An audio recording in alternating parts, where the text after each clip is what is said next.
आप सभी का एक बार फिर से मैं स्वागत करता हूं इस पेज की तरफ से। और परमेश्वर का हम धन्यवाद करते हैं कि कितना सुंदर उसने जीवन आपको और मुझे दिया।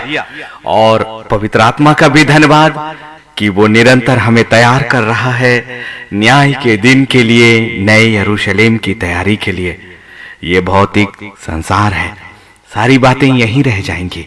ये शरीर की कल्पनाएं। इसलिए पवित्र आत्मा ये चाहता है कि आप स्थायी चीजों को मांगे, स्थायी चीजों को जो कभी नाशमान नहीं है। ये सारी चीजें जिसके पीछे हम लगातार चल रहे हैं, जो हमारी प्रार्थनाओं का उद्देश्य है, सिर्फ संसार और संसार तक। लूसीफर बहुत चालाक है। वो आपके मन, मस्तिष्क और विचारों में असत्य को भी सत्य की तरह ही लाता है और वो बड़ी चालाकी से स्वांग करता है, ढोंग करता है पवित्र आत्मा की ओर से बातें करने का। और इसीलिए एक साधारण मनुष्य उन बातों को समझ नहीं पाएगा। जीवन का मार्ग सच में वही है।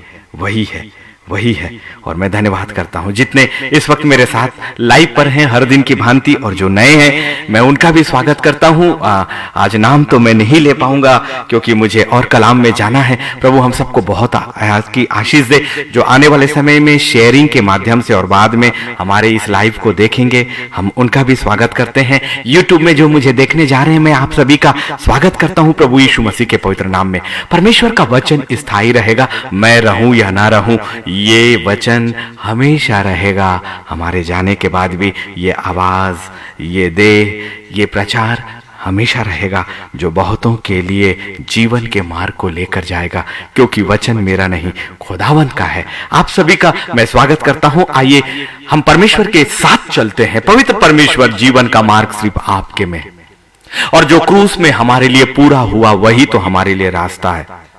हर जख्म जो जिसने हमारे लिए सह लिया, एक ही मार्ग, एक ही रास्ता जो वास्तविक रास्ता है आत्मिक स्थान का। प्रभु हमें तैयार करें ताकि हम उस जगह पर जा सकें, प्रभु यीशु मसीह के पवित्र नाम से आमीन आमीन। बहुत पुराना ट्रैक जो मैं पहले भी गा चुका हूं, जो क्रूस पर कुर्बान है वो मेरा मसीहा है। इस गीत को और इस ट्रैक को बनाने वाले का मैं हृदय से धन्यवाद करता हूं। बहुत खूबसूरती के साथ है। आइए हम इस ट्रैक पे चलते हैं।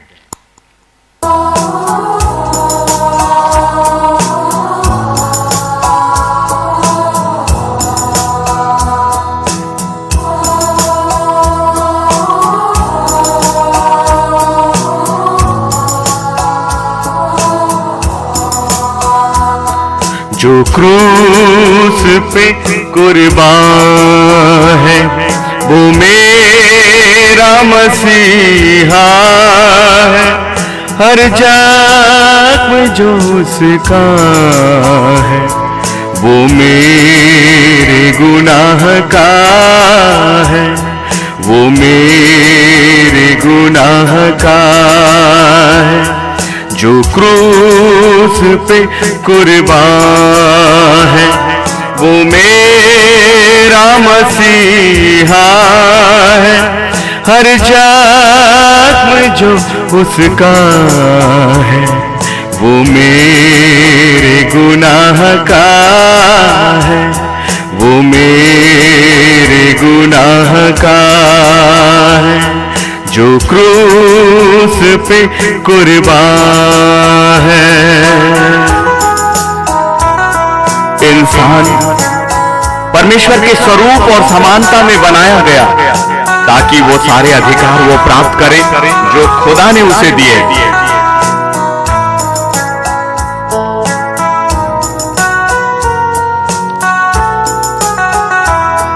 इंसान है वो कामिल और सच्चा खुदा वो है, और सच्चा खुदा वो है।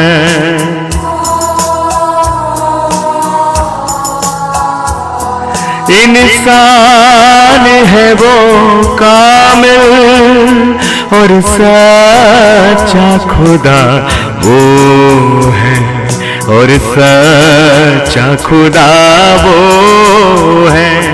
वो प्यार का दरिया है, सच्चाई का रास्ता है, जो क्रूस पे कुर्बान है, वो मेरा मसीहा है। हर जख्म जो उसका है, वो मेरे गुनाह का है, वो मेरे गुनाह का है। आपके और मेरे गुनाह ने ही उसे इस दुनिया में लेकर आया, परमेश्वर का महान प्रेम, ताकि आप नए यरूशलेम तक जा सकें।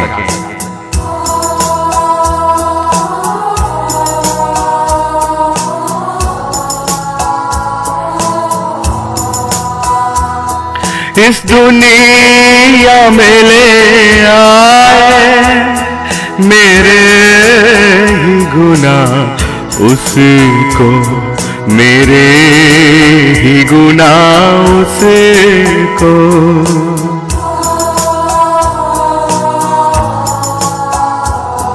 इस दुनिया में ले आए मेरे ही गुनाह उसको, मेरे ही गुनाह उसको।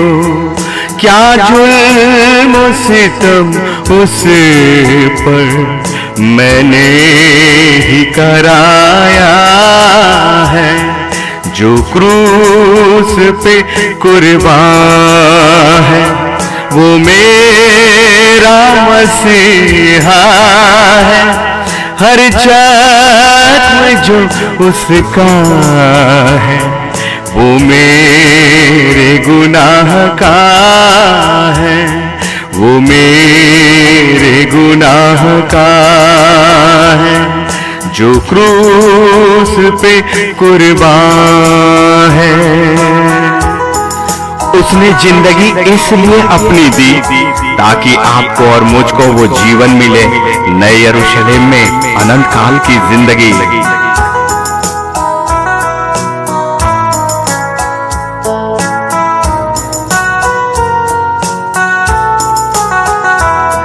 देने को मुझे जीवन खुद मौत सही उसने, खुद मौत सही उसने।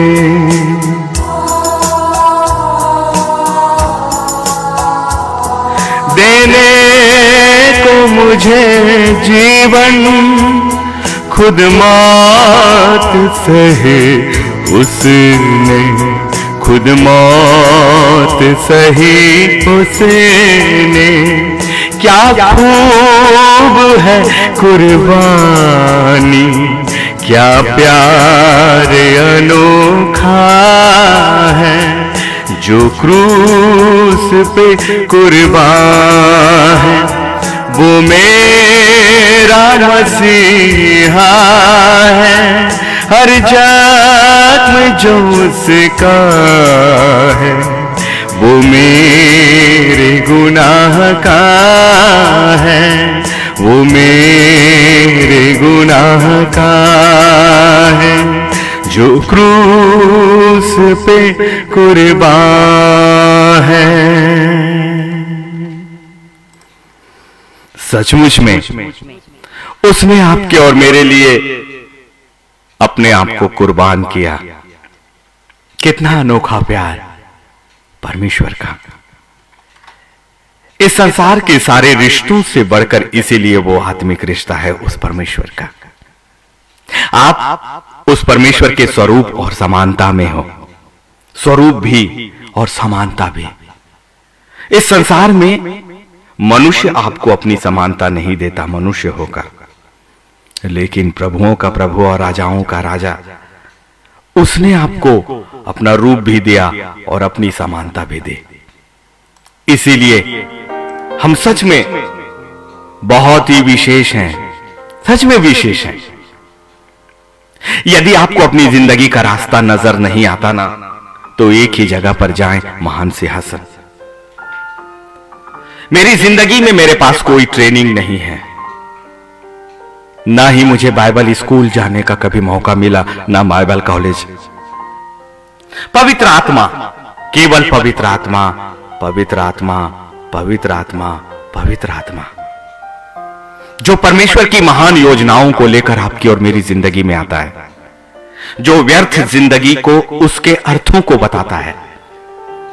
आपकी जिंदगी कभी समाप्त नहीं होने वाली है।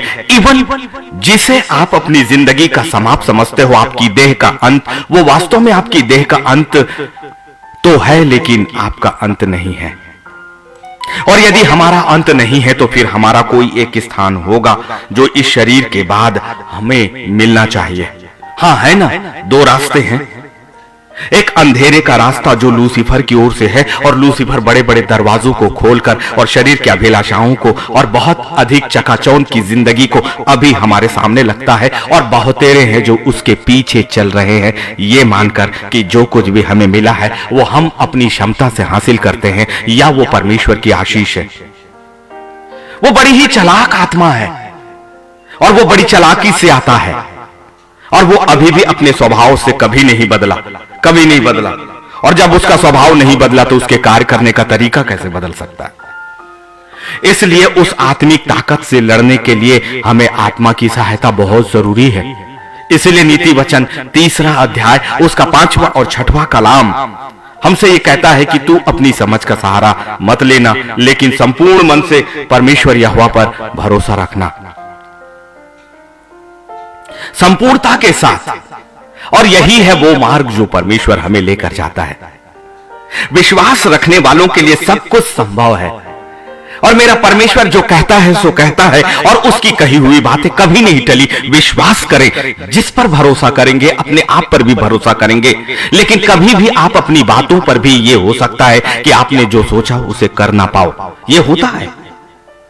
और फिर वचन ने तो एक ही बात कही ना कि मनुष्य का छुटकारा व्यर्थ है। सच में व्यर्थ है, सच में व्यर्थ है। विश्वास तो करिए, आत्मिक जिंदगी इस संसार के ऊपर की जिंदगी है, उसका लेवल बहुत ऊंचा है, बहुत अलग है। इसीलिए उसे शरीर के साथ कभी महसूस नहीं किया जा सकता, लेकिन आत्मा के साथ हमेशा महसूस किया जाता है, क्योंकि आत्मा आत्मा आत्मा आत्मा आत्मा ही योग्य शिक्षक जो आपके पास, आपके नजदीक बहुत करीब है। आपको मेरी जरूरत भी नहीं, क्योंकि मेरे साथ भी तो आत्मा है, और वही आत्मा आपके लिए भी है। वही आत्मा जो मुझसे बातें करता है आपसे भी बातें करेगा। सिर्फ अंतर ये आया कि मैंने आत्मा को पहचान कर अपनी आत्मा को आत्मा से जोड़ दिया है हर समय। और चाहे सुख हो चाहे दुख हो, हर परिस्थितियों का सामना करने के बाद अपने परमेश्वर को ही महिमा दिया और कहा, प्रभु यदि सुख है तो भी तेरा धन्यवाद, यदि दुख है तो भी तेरा धन्यवाद, क्योंकि मुझे इस जिंदगी के ऊपर की जिंदगी तूने दिखा दिया। यही वास्तविक प्रार्थना है, यही आत्मिक जिंदगी है परमेश्वर के लोगों, यही आत्मिक जिंदगी है। संसार में जो कुछ भी दिख रहा है वो व्यर्थ नहीं है, ये याद रखें। पवित्र आत्मा स्पष्टता के साथ इस बात को कहता है कि हमें इस संसार पर अधिकार दिया है उसने, और ये संसार के हर एक सुख वैभव और हर एक अच्छी वस्तुओं पर हमें ही अधिकार है, हमें ही अधिकार है। हमें ये चीजें इसलिए नहीं मिलती कि हमने उस अधिकार का सौदा कर दिया और मनुष्यों के पीछे या लूसीफर के पीछे परमेश्वर की महान योजनाओं को छोड़ दिया है। हम में कमी है, हम में, लेकिन अभी भी अवसर है। कितना बड़ा अनुग्रह है कि उस परमेश्वर का अनुग्रह हम पर है और अभी भी वो हमें अपनी ओर खींच रहा है। इसीलिए तो उसका प्रकाशन निरंतर आपके और मेरे लिए दे रहा है वो पवित्र आत्मा। जीवन का मार्ग केवल वही है। अब ये जीवन का मार्ग क्या है? कहते हैं कि आपका कैरियर क्या जीवन का मार्ग है? क्या शरीर की योजनाएं आपका जीवन का मार्ग है? यही तो फर्क है। एक जीवन को समझने के लिए एक सामान्य इंसान जीवन को अपनी माता के गर्भ से पैदा होने के बाद आपके मृत्यु तक का वो जीवन उसे समझता है। यदि हम किसी व्यक्ति के विषय में देंगे तो वहां लिखता है कि जन्म, मृत्यु, जन्मदिन और मृत्यु का दिन ये है। यदि हम अपने कब्रों में जाएं तो वहां उस व्यक्ति के नाम के साथ उसके पिता का नाम और उसके जन्म की तिथि और उसके मृत्यु की तिथि लिखी होती है। लेकिन ये तिथि तो इस संसार की है, उस शरीर की है। और लेकिन उत्पत्ति की किताब तो मनुष्य के विषय में कुछ और सत्य को बताती है कि मनुष्य केवल मिट्टी से, शरीर का प्राणी कहां है। उसके अंदर जब वो आत्मा आई जो खुदा की ओर से थी, तब वो जीवित प्राणी बना। और वो आत्मा किसी मनुष्य या माता पिता ने तो नहीं दिया। माता पिता ने तो केवल एक शरीर की उत्पत्ति परमेश्वर की आशीष से किया, वो केवल एक माध्यम बने। लेकिन आत्मा तो वहां से आई। उसका ना तो कोई जन्म है, ना उसका कोई मृत्यु का दन है, क्योंकि वो पवित्र आत्मा अर्थात परमेश्वर की आत्मा का अंश है। और परमेश्वर अल्फा और ओमेगा है, इसीलिए तो आदि में ही वचन था। और प्रकाशित वाक्य में अनंत काल तक के लिए परमेश्वर के उस साम्राज्य की बातें कही गई हैं।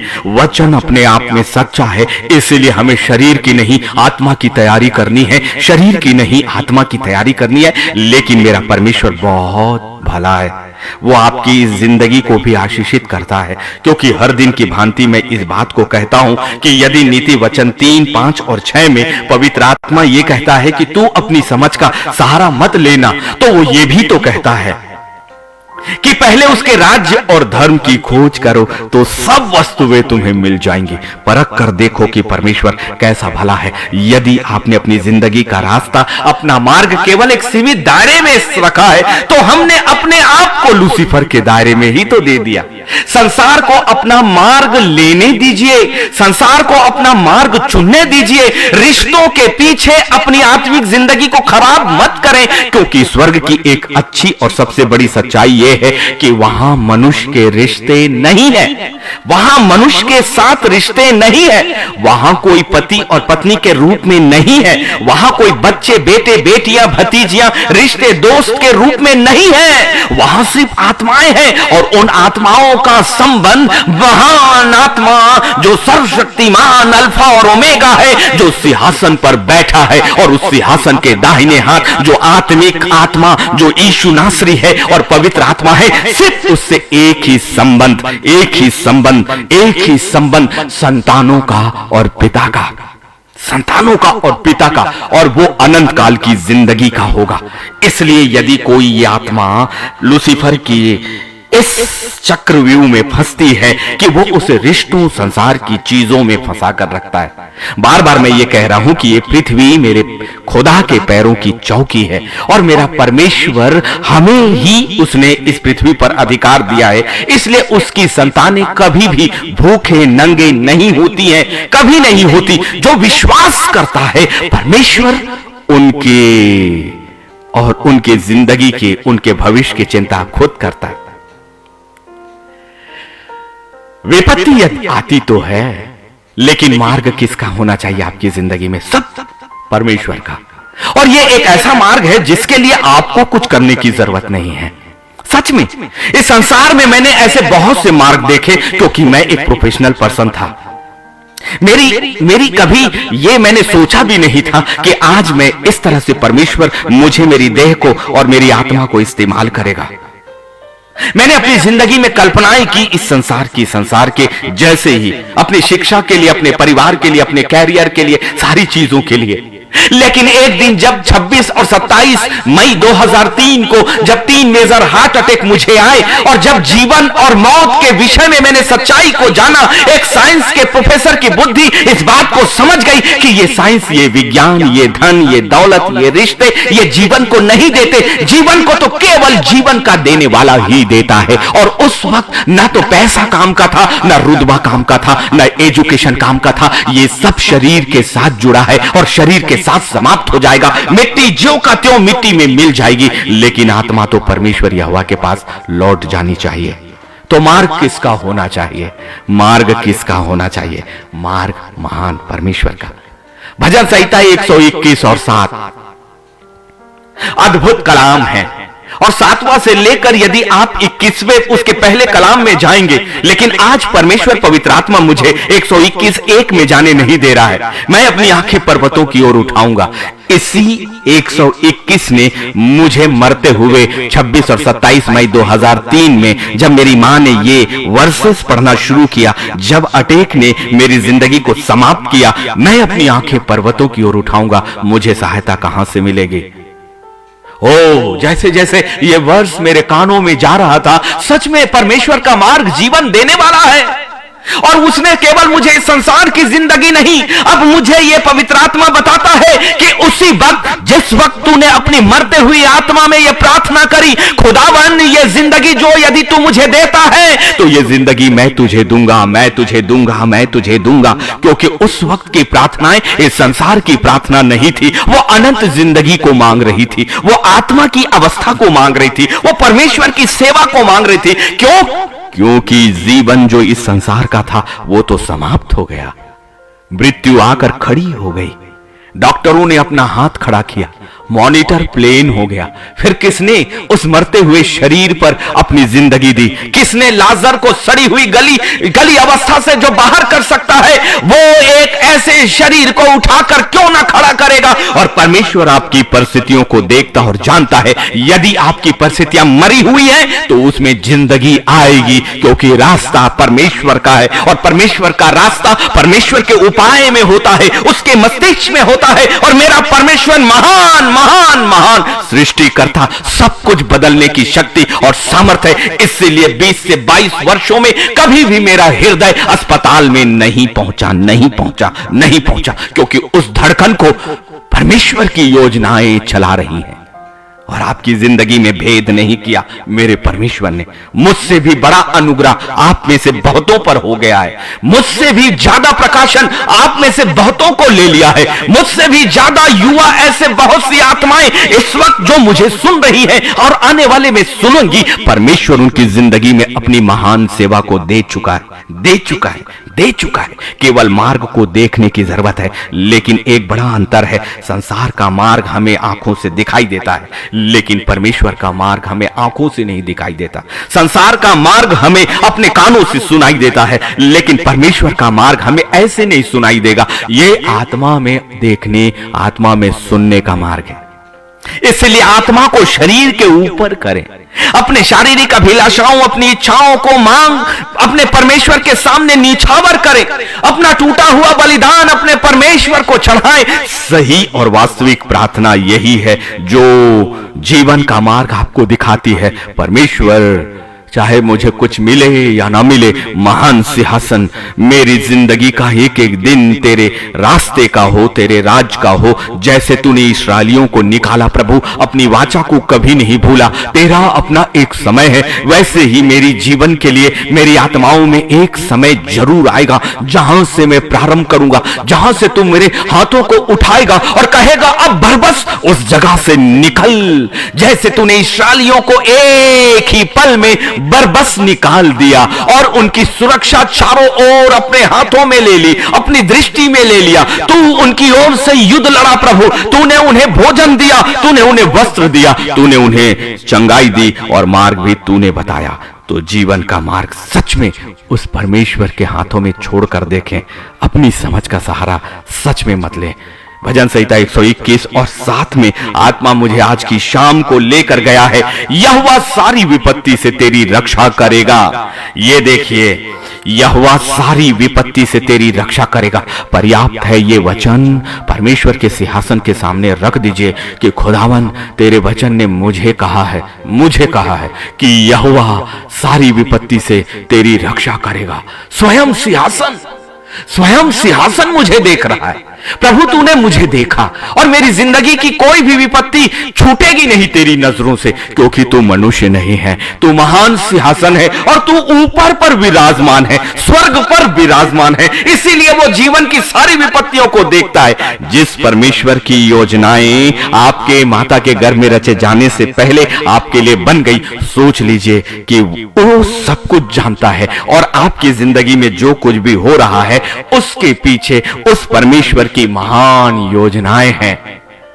इस्राएल भी 430 वर्ष गुलामी में रहा, यूसुफ भी अपनी पूरी जवानी जेल में रहा, दाऊद 12-12 वर्षों तक जंगल में भटकता रहा। शमूएल 3 वर्ष में अपने माता पिता से उसके प्यार से अलग कर दिया गया। शिमशोन भी अंधा कर दिया गया, उसकी शक्तियां छीन ली गई। लेकिन परमेश्वर की योजनाएं इन चीजों से नहीं होती। जब आप अकेले होते हो वो इसलिए होते हो कि परमेश्वर आपसे आके बातें करे। परमेश्वर अपनी महिमा किसी को नहीं देता, और जिसके जीवन, जिस आत्माओं के लिए वो अपनी योजनाओं, अपने मार्ग को प्रकट करता है, सबसे पहले वो उसे संसार से अलग करेगा, सबसे पहले, क्योंकि शरीर और आत्मा की कोई सहभागिता नहीं है। इसलिए धन्य हो आप जब शरीर में आप सताए जाओ, जब शरीर में आप अकेले किए जाओ, जब शरीर में आपका सब कुछ चला जाए।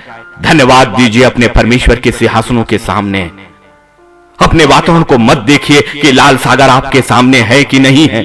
मत देखिए कि आप जेल में डाल दिए गए हो और अब कोई उपाय नहीं है। मेरा परमेश्वर अपने इस सामर्थ को सही समय पर प्रकट करना जानता है। केवल आपके विश्वास के परखे जाने तक वो रुकता है कि उसकी संतानें कितना विश्वास करती हैं, जो वो कहती हैं कि प्रभु मेरी जिंदगी का हर रास्ता तेरा है, हर रास्ता तेरा। यकीन करें, ये पृथ्वी उसके पैरों की चौकी है। आप रौंदते हुए जाओगे हर एक परिस्थितियों को, क्योंकि आपके पैरों के चलने से पहले महान परमेश्वर की सेनाएं उन परिस्थितियों के ऊपर चलती हैं। परमेश्वर की सामर्थ्य और उसका पवित्र आत्मा निरंतर आपको देखता है, आपके चारों ओर चलता है, और पवित्र परमेश्वर की सेनाएं आपके आजू और बाजू होती हैं। यदि ऐसा नहीं तो आत्मा में अपने आप को मजबूत करके उन परिस्थितियों को देखने के लिए पवित्र आत्मा की सहायता मांगिए। भजन संहिता 121 और 7, यहोवा सारी विपत्ति से तेरी रक्षा करेगा, वह तेरे प्राण की रक्षा करेगा। दोनों चीजें हैं इसमें। गहराइयों को देखिए। कभी हमने लूसीफर की बातों में भजन संहिता को इस संसार के किताब के समान समझा और आगे निकल गए, लेकिन आज की शाम पवित्र आत्मा ने मुझे रोका है इसी कलाम पर, इसी एक कलाम पर, और मैं अनुग्रहित हुआ उस परमेश्वर से कि मेरी आत्मा से उस खुदा ने उस सच्चाई के साथ बातें करी। और ना तो ये बुद्धि मेरी है, ना ज्ञान मेरा है, लेकिन हर एक बातें परमेश्वर की योजनाओं में है। अपने आप को संपूर्णता के साथ परमेश्वर के सामने समर्पित कर दीजिए। अपने शरीर को, अपने तन को, अपनी योजनाओं को, अपने परिवार को विश्वास करें। वो परमेश्वर अभी नहीं दिखाई देता, इसका मतलब ये नहीं कि वो नहीं है। वो हमेशा से है और हमेशा रहेगा। आत्मिक आंखों को खोल लेने के लिए अपने परमेश्वर से प्रार्थना करें। आत्मिक दर्शनों को, परमेश्वर के काम आश्चर्यचकित कर देने वाले हैं। आपकी जिंदगी का खोया एक पल में वो वापस देता है, एक पल में, लेकिन उस पल तक हमें रुकना होगा। और परमेश्वर का वचन ये कहता है कि तेरे सिंहासनों में का, तेरे आंगनों में का एक दिन 1000 वर्षों के बराबर है, और 1000 वर्ष एक दिन के बराबर है।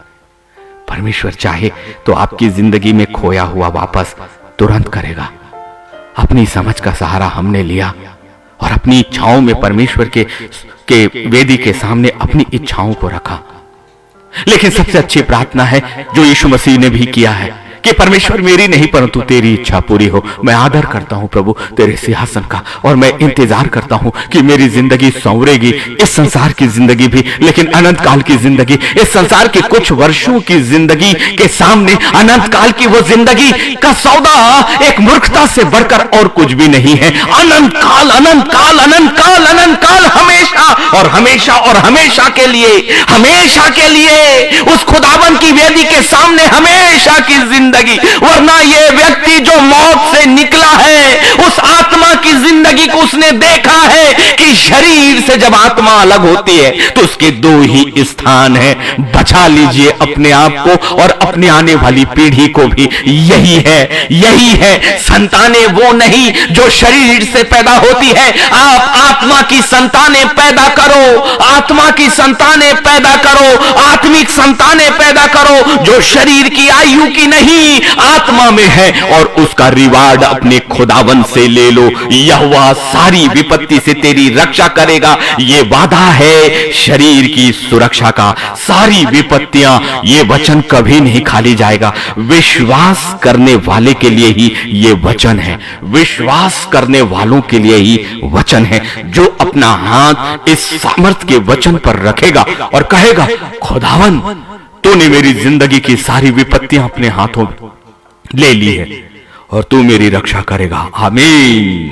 मैं विश्वास करता हूं कि मेरी जिंदगी की सारी विपत्तियां मेरे खुदा के द्वारा मुझे सुरक्षा दी जाएगी। ये आपके इस संसार के बाड़े की सुरक्षा है और फिर आपकी आत्मा का भी वादा है।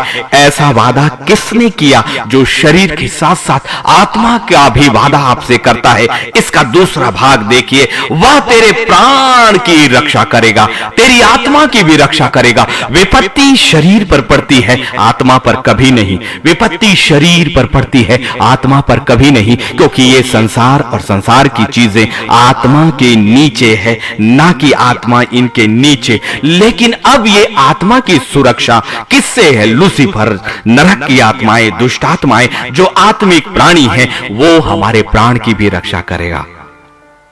इतने बड़े प्रॉमिस के बाद हमने अपना चुनाव कहां किया? किस जगह पर किया? भजन संहिता 121 और उसका 8 भी, यहोवा तेरे आने जाने में तेरी रक्षा अब से लेकर सदा तक करता रहेगा। तेरे आने जाने कहां? इस संसार में भी, इस संसार में भी हमारे आने जाने और नए यरूशलेम तक जाने और परमेश्वर के आत्मिक साम्राज्य में फिर से आदम और हवा के समान अधिकार को प्राप्त करना। क्योंकि प्रकाशित वाक्य में दर्शन क्या है? पुराना आकाश और पुरानी पृथ्वी जाते रहे और नया यरूशलेम, एक आत्मिक साम्राज्य, अब भौतिक साम्राज्य नहीं, आत्मिक साम्राज्य उसका स्थान लेगा और वो अधिकार कलीसिया अर्थात हमें और आपको मिलेगा। और फिर उस आत्मिक साम्राज्य में जो कभी भी नष्ट नहीं होने वाला, अब पृथ्वी और आकाश नहीं बनाए जाएंगे, वो आत्मिक साम्राज्य ही होगा। और परमेश्वर के तेज में हम सभी आत्माएं परमेश्वर के तेज में अनंत काल के लिए उसके साथ सहभागी होंगी, आनंदित करेंगे। इसीलिए भजन संहिता 121 उसका 8 का भेद आपके लिए है। यहोवा तेरे आने जाने में तेरी रक्षा अब से लेकर सदा तक करता रहेगा, सदा तक करता रहेगा, अनंत काल तक, अनंत काल तक। इन वचनों को हमने केवल संसार की यात्रा से जोड़ दिया। कितना गलत प्रकाशन है ये। यहोवा हमारे आने जाने में इस संसार में भी और सदा काल का, क्योंकि हमारी यात्राएं जो हम इस संसार में करते हैं सदा कहां करते हैं।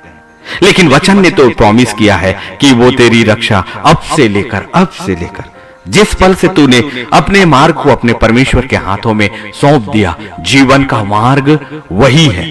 और यदि वही है तो हमने यदि अपनी जिंदगी अपने मार्ग को उस खुदा के हाथ में सौंपा है तो वो सदा तक रक्षा करता रहेगा। एक नौकरी पेशा प्रोफेशनल व्यक्ति आपसे चीख चीख कर इस बात की गवाही दे रहा है। अपनी नौकरी के बावजूद, अपनी अच्छी आमदनी के बावजूद, यह गवाही के रूप में है। यदि धन दौलत इन सारी चीजों में शांति होती तो इन चीजों के लिए मैंने प्रार्थना करी और इन चीजों को पाने के बाद मुझे ये सारी चीजें व्यर्थ लगी। और धन्यवाद प्रभु का कि उसने एक नई संपत्ति, एक नए धन का मार्ग मुझे बता दिया, जो जीवन का रास्ता है उसी खुदा का, और मुझे उसी रास्ते पर बढ़ना है। क्या आप संसार के रूप को देखकर चल रहे हो? दूसरा कुरिन्थियों 5 और 7 क्या आपकी जिंदगी के लिए है? क्या संसार के रूप को देखकर सेलेक्ट करना, संसार के धन को देखकर चूज करना, संपत्ति, एजुकेशन, सारी चीजें ये व्यर्थ नहीं है। परमेश्वर ने ये हमें दिया है और बुद्धि पवित्र आत्मा ही है और पवित्र आत्मा ही बुद्धि का मूल है। दोनों बातों में अंतर है। लूसीफर हमेशा असत्य को सत्य के रूप में आपके सामने लेकर आता है बड़ी चालाकी से। उसे समझना बहुत जरूरी है। कठिन नहीं लेकिन जरूरी जरूर है। कठिन इसलिए नहीं क्योंकि पवित्र आत्मा की सहायता में आप लूसीफर के हर एक चालों को समझ सकते हो, हर चाल को। पवित्र आत्मा बड़ी स्पष्टता से अपना रास्ता आपको बताएगा। वो आपसे एक इंसानी रूह के समान बातें करेगा। सच में यह अवस्था हमें आनी चाहिए कि आत्मा में होकर आत्मा की आवाजों को सुनकर आत्मा के अनुसार हम देख सकें। कई बार आत्मा आपकी जुबान पर अपनी उंगलियों को रखता है कि तू चुप हो जा, और जब हम चुप होते हैं तो सिंहासन बोलता है, और जब सिंहासन बोलता है तो संपूर्णता के साथ वो आपकी रक्षा करता है अब से लेकर सदा तक के लिए। इसीलिए चुप रहना एक बड़ा हथियार है जो मेरे यीशु ने सिखाया है। उसने अपना मुंह ना खोला क्योंकि यह स्वर्गीय अधिकार है। एक ऐसा हथियार कि यदि हम अपना मुंह बंद रखें तो स्वर्ग चिल्लाएगा, स्वर्ग चिल्लाएगा, स्वर्ग में कोलाहल होगा, और स्वर्ग का कोलाहल बड़ी सामर्थ का होता है। परमेश्वर अपने बच्चों का न्याय करना और उनकी सुरक्षा करना जानता है, क्योंकि जीवन का मार्ग तो वही है। इसलिए 2 कुरिन्थियों 5 और 7, क्योंकि हम रूप को देखकर नहीं पर विश्वास से चलते हैं। इसलिए परमेश्वर का रास्ता किसका है? विश्वास का। लाल सागर सामने था, वो हट नहीं सकता था, रास्ता नहीं था, लेकिन विश्वास के कारण रास्ता बना, उस जगह पर बना जहां रास्ता ही नहीं था। रास्ते का साफ होना अलग चीज है, लेकिन रास्ते का ही ना होना और उसके बीच में से रास्ता निकालना, और यह प्रकृति पर नियंत्रण था। किसी सागर का अपने आप में बच जाना सामान्य बातें नहीं थी।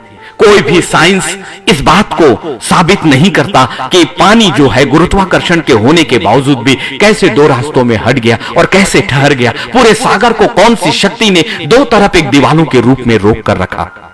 कौन सा साइंस इस बात को कहेगा कि जब वाचा के संदूक को ले जाने वाले याजकों का पांव यर्दन की नदी में जैसे ही वो आया, यर्दन 17 से 20 किलोमीटर दूरी पर वो सूख गई, एक बूंद पानी उसमें ना रहा। उससे पहले लबालब पानी है, लेकिन परमेश्वर के लोगों का रास्ता उस परमेश्वर का मार्ग है, और परमेश्वर मार्ग पर नहीं, जंगलों के बीच से मार्ग बनाकर ले जाने वाला परमेश्वर है। आपकी जिंदगी की विपत्तियों के बीच में मार्ग दिखाई नहीं देगा, लेकिन एकाएक एक समय जैसे ही परमेश्वर की सामर्थ और उसका वचन निकलेगा, वो रास्ता अपने आप आपके सामने आ जाएगा, और आप ऐसे चलोगे जैसे एक समतल भूमि पर चलते हो। यकीन करिए। इसीलिए 2 कुरिन्थियों 5 और 7, हम रूप को देखकर नहीं, संसार को देखकर नहीं, संसार के लाल सागर को देखकर नहीं, यर्दन को देखकर नहीं, मरुस्थल को देखकर नहीं, और विपत्तियों को देखकर नहीं, सेनाओं को देखकर नहीं, अनगिनत ऊंटों और रथों की सेनाओं को देखकर नहीं, परमेश्वर के मार्ग को देखकर चलते हैं। और वो मार्ग हमारी इन आंखों से नहीं, आत्मा से दिखाई देता है, और वो मार्ग अपने आप पहले से होता नहीं। जैसे जैसे परमेश्वर के लोग अपना पैर आगे बढ़ाते हैं, वो रास्ता उनके लिए बनते चला जाता है। इसलिए परमेश्वर का मार्ग अपने संसार की आंखों, संसार के समझ, संसार के ज्ञान को छोड़कर परमेश्वर की आत्मा पर विश्वास करने से होता है कि परमेश्वर मेरा रास्ता है, परमेश्वर मेरा रास्ता है, वो खुदाबंद मेरा रास्ता है। इसी विश्वास को पाने के बाद ही जीवन का मार्ग जो वो परमेश्वर है वो आपके पास उतर जाएगा अपनी योजनाओं को लेकर। इसलिए नीति वचन 21 और 21 कहता है, 21 और 21, जो धर्म और कृपा का पीछा पकड़ता है वो जीवन, धर्म और महिमा भी पाता है। वाह! आप ऐसे अनंत जीवन को नहीं पाओगे। इस प्रकाशन में है, इस संसार की धार्मिकता आपको परमेश्वर के मार्ग में नहीं ले जा सकती, क्योंकि संसार की धार्मिकता, प्रार्थना का जीवन, आराधना, स्तुति, ये सब उसके भाग हैं, लेकिन मार्ग नहीं। मार्ग केवल विश्वास, पवित्र आत्मा के साथ चलना, यीशु मसीह की देह में अपने आप को शामिल करना है। इसलिए नीति वचन 21 और 21 कुछ नीतियों को आपको बता रही है। कौन सी नीति को? जीवन का मार्ग जो खुदा है। क्या है? जो धर्म और कृपा का पीछा पकड़ता है। धर्म और कृपा, इसमें सब कुछ है। धर्म और कृपा यीशु मसीह का स्वभाव था। शांति, लोगों पर दया, उस पर अनुग्रह, और फिर हमें उसका जो पीछा पकड़ता है वो जीवन, धर्म और महिमा भी पाता है। महिमा अनंत काल की जिंदगी, धर्म परमेश्वर के सामने रहने का अधिकार। वास्तविक धर्म तो वो है कि वास्तव में यरूशलेम के 12 फाटकों के अंदर आप प्रवेश कर पाए कि नहीं। यही धर्म है। जीवन की किताब में आपका नाम लिखा होगा तो आप धर्मी हैं। इस शरीर के पाप से नहीं, यीशु मसीह के लहू से धुलने के बाद लूसीफर आपको पापी ठहराता है, दुनिया आपको पापी ठहराती है। दुनिया के लोग कहते हैं कि तुम परमेश्वर के सिंहासन के सामने आने के योग्य नहीं, लेकिन मेरे यीशु का बलिदान, उसका लहू जो सामर्थ्य था, इतने कष्टों को सहने के बाद जो लहू उसका है, उस लहू को अपने हाथों में लीजिए। वो मनुष्यों को दिखाई नहीं देगा, क्योंकि वो इस संसार का नहीं है। वो स्वर्ग का है। एक वचन जो परमेश्वर था वो देहधारी होकर आया। एक आत्मिक शरीर को छोड़कर उसने मेरे और आपके जैसे एक शरीर को लिया, और जैसा आपका और मेरा लहू है वैसा ही उसका भी लहू था। लेकिन वो इस संसार के माता पिता के द्वारा लहू नहीं था, खुद उस वचन जो यहोवा था, जो परमेश्वर था, जो देहधारी हुआ वो था। और उसने मानव के रूप में ही उन सारे कष्टों को सहा है, केवल इसलिए कि उस रास्ते पर आप आओ जो अनंत काल की जिंदगी का है। अब आपको मेमनों का बलिदान देने की जरूरत नहीं है। अब आपको याजकों और महायाजकों के पास जाने की जरूरत नहीं है। सीधे परमेश्वर ने अपने महापवित्र स्थान को आपके लिए खोल दिया, और सीधा एक रास्ता उसने खोलकर दिखाया है आपको कि यीशु नासरी के लहू को लो और उस लहू से अपने आप को आजाद करो, क्योंकि यह आजादी उस खुदा की है। यदि मनुष्य सारे जगत को प्राप्त करे और अपने प्राणों की हानि उठाए तो उसे क्या लाभ होगा? ये मरकुस 8:36 कहता है। उसके लहू में ही आत्मा का जीवन है, और उसका मार्ग ही सच्चा मार्ग है जो आपको और मुझे अनंत काल की जिंदगी तक लेकर जाएगा। खुदा के लोगों, अभी आपके पास और मेरे पास अवसर है जब तक कि हमारा ये देह जिंदा है। इसीलिए मैं हर दिन अपने परमेश्वर के सामने आता हूं, क्योंकि मुझे नहीं पता कि अगला पल मेरी जिंदगी का क्या होगा। मुझे हमेशा तैयार रहना है अपने परमेश्वर के लिए। और आपको भी किसी की बातों में मत आए, किसी की बातों में मत आए, ना तो मनुष्यों के, ना रिश्तों के, परंतु एक आत्मा है। उस परमेश्वर के सामने इस संसार के रिश्ते कोई मायने नहीं रखते। स्थायी रिश्ता तो वही है, स्थायी जिंदगी भी वही की है, स्थायी परिवार भी वही है। आत्माओं का, आत्मा की जगह नया यरूशलेम, महान सिंहासन की वेदी का वो स्थान जो हजारों लाखों स्वर्गदूतों की महिमा से भरा हुआ, जहां ना कोई पीड़ा है, ना दुख है, ना तकलीफें हैं। देखो, पुरानी बातें जाती रही और अब सब नई हो गई, क्योंकि रास्ता भी नया था। रास्ता इस संसार का नहीं है। इस संसार का रास्ता चाहे कितना भी अच्छा हो, वो मिट्टी है और मिट्टी में चला जाएगा। और इस देह के जाने के साथ इस संसार के सारे रास्ते जिस पर हम चले वो सब एक ही पल में नाश हो जाएंगे। लेकिन एक रास्ता जो जीवन का है, एक रास्ता जो नए यरूशलेम का है, एक जीवन का वास्तविक वो मार्ग जो परमेश्वर के स्थान का है, वही रास्ता, वही रास्ता, वही रास्ता, वही रास्ता। क्योंकि सबोपदेशक 3 और 1 अंत में आपको पवित्र आत्मा लेकर आता है। हर एक बात का एक अवसर, और प्रत्येक काम का जो आकाश के नीचे है एक समय है, इसलिए समय को मत जाने दीजिए। बहुत से लोग ये सोचते हैं कि हम बाद में उद्धार को ले लेंगे, हम बाद में परमेश्वर के सामने आ जाएंगे। सबोपदेशक 3 और 1 एक बड़ी सच्चाई को लेकर आ रहा है। हर एक बात का एक अवसर है। हर आत्मा के लिए परमेश्वर की अपनी एक योजना है। हर आत्मा के लिए बुलाहट का समय अलग अलग है। कभी भी 2 आत्माओं के लिए एक साथ चीजें नहीं हो सकती। ये अलग बात है कि 2 व्यक्तियों को परमेश्वर अपनी एक योजना में शामिल कर सकता है, लेकिन बुलाहट, समय, वर्ष उन दोनों का अलग ही होता है। हर एक बात का एक अवसर, और प्रत्येक काम का जो आकाश के नीचे होता है एक समय है, एक समय। इस समय को जाने मत दीजिए।